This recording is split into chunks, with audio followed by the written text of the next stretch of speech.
When your phone recognizes a face or an algorithm translates a language in real time, it is easy to perceive the machine as thinking. But underneath the glass, there is zero actual comprehension. The computer does not know what a face is, and it does not understand a word. Every digital action on Earth reduces to a single hyper-repetitive decision: yes or no, presence of electrical current or absence of current, 1 or 0. The idea of digital intelligence is an illusion. It is the result of those exact same binary decisions executed at a scale and speed that simply outpaces human perception. Engineers have known how to build calculating machines for centuries, but the original problem was physics. Turning numbers meant moving heavy metal cranks and levers. The mechanical friction alone meant calculations were agonizingly slow. Vacuum tubes sped things up, but they introduced a different kind of scale. A single computer required an entire moon of these glass tubes, which consumed enough electricity to power a neighborhood, generated blistering heat, and burned out. To build a portable digital age, engineers needed to force a completely inert piece of matter to calculate without moving a single physical part. The answer was found in a purified rock extracted from ordinary sand, silicon. Pure silicon blocks electricity, but by injecting highly controlled amounts of elements like phosphorus or boron into its crystal structure, a process called doping, engineers can dictate exactly how electrons behave inside the material. This manipulation allows us to build a transistor. Think of it like a microscopic valve. Instead of physically turning a handle, you apply a tiny electrical voltage to a region called the gate. That voltage instantly creates a path for electrons to flow from the source to the drain.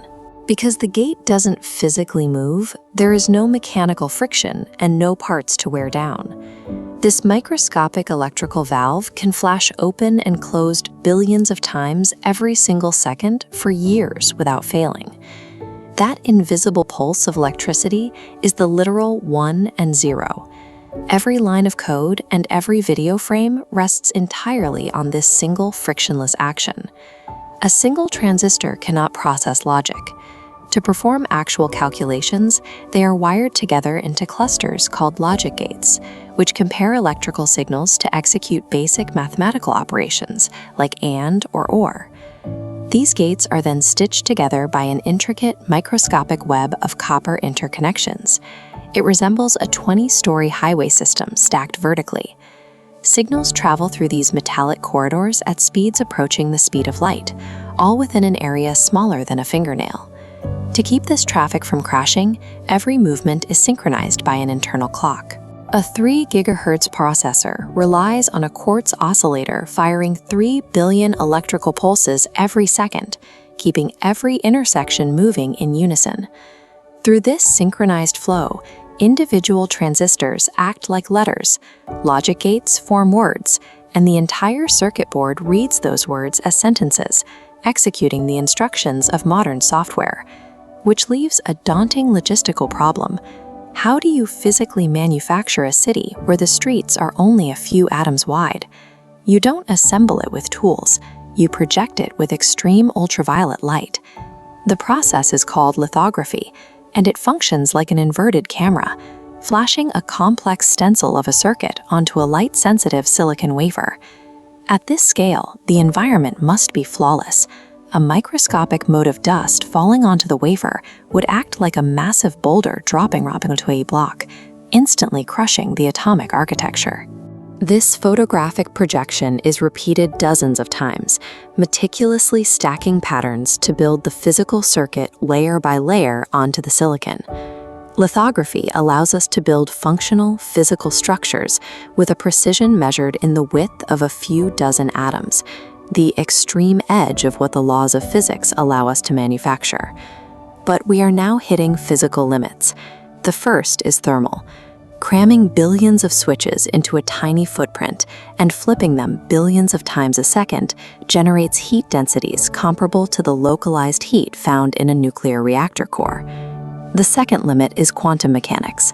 As transistors shrink to a width of just a few atoms, electrons begin to probabilistically leak straight through closed solid gates. This is quantum tunneling, and it triggers fatal miscalculations. Because engineers can no longer just shrink the gates or crank up the clock speed without melting the silicon, they have had to rethink how a processor operates. To bypass the quantum wall, the industry abandoned the pursuit of raw clock speed in favor of extreme parallel processing, dividing the workload and exploring three-dimensional stacking. Modern processors split tasks across multiple cores working at the same time. They rely on specialized units like GPUs for rendering images and neural processing units optimized for the massive mathematical loads required by artificial intelligence. And because horizontal space on the silicon is running out, engineers are now stacking layers of transistors into microscopic skyscrapers, packing more computational power into the exact same footprint. Despite this structural evolution, the individual transistor remains entirely dumb. It is still just a sliver of modified rock acting as an electrical valve. Computational power is a product of organization. 10 billion inert valves, all firing with nanometer precision inside these featureless black squares, create the logic required to run a civilization. This silent infrastructure has no moving parts and makes no sound. It exists below our perception, pulsing billions of times a second to sustain the digital framework of our lives.